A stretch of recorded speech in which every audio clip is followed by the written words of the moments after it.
Hi guys, எல்லோரும் new year அன்னைக்கு படம் பார்க்கு பீச்சுன்னு சொல்லிட்டு இங்கே சுற்றிட்டு இருக்காங்க.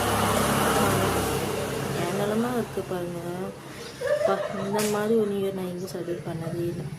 இத்தனை வருஷத்தில் தான் ஃபர்ஸ்ட் டைம். செம்ம ஃபீவரு, ஸ்டொமக் பெயின், ஹெட்டேக்கு, கோல்டு பார்க்க முடியல.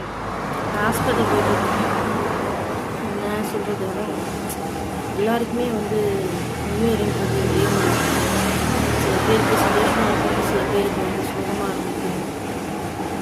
எதுவாக இருந்தாலும் இனி வரப்போகிற காலங்களில் எல்லாமே ஹாப்பியாக இருக்கணும். ஸோ எல்லாருக்குமே என்னோட சார்பாக இனிய ஆங்கில புத்தாண்டு நல்வாழ்த்துக்கு. சந்தோஷமாக செலிப்ரேஷன் பண்ணுங்கள். எல்லா கவலைகளும் தூக்கி போட்டுட்டு ஹாப்பியாக இருங்க. பாய்.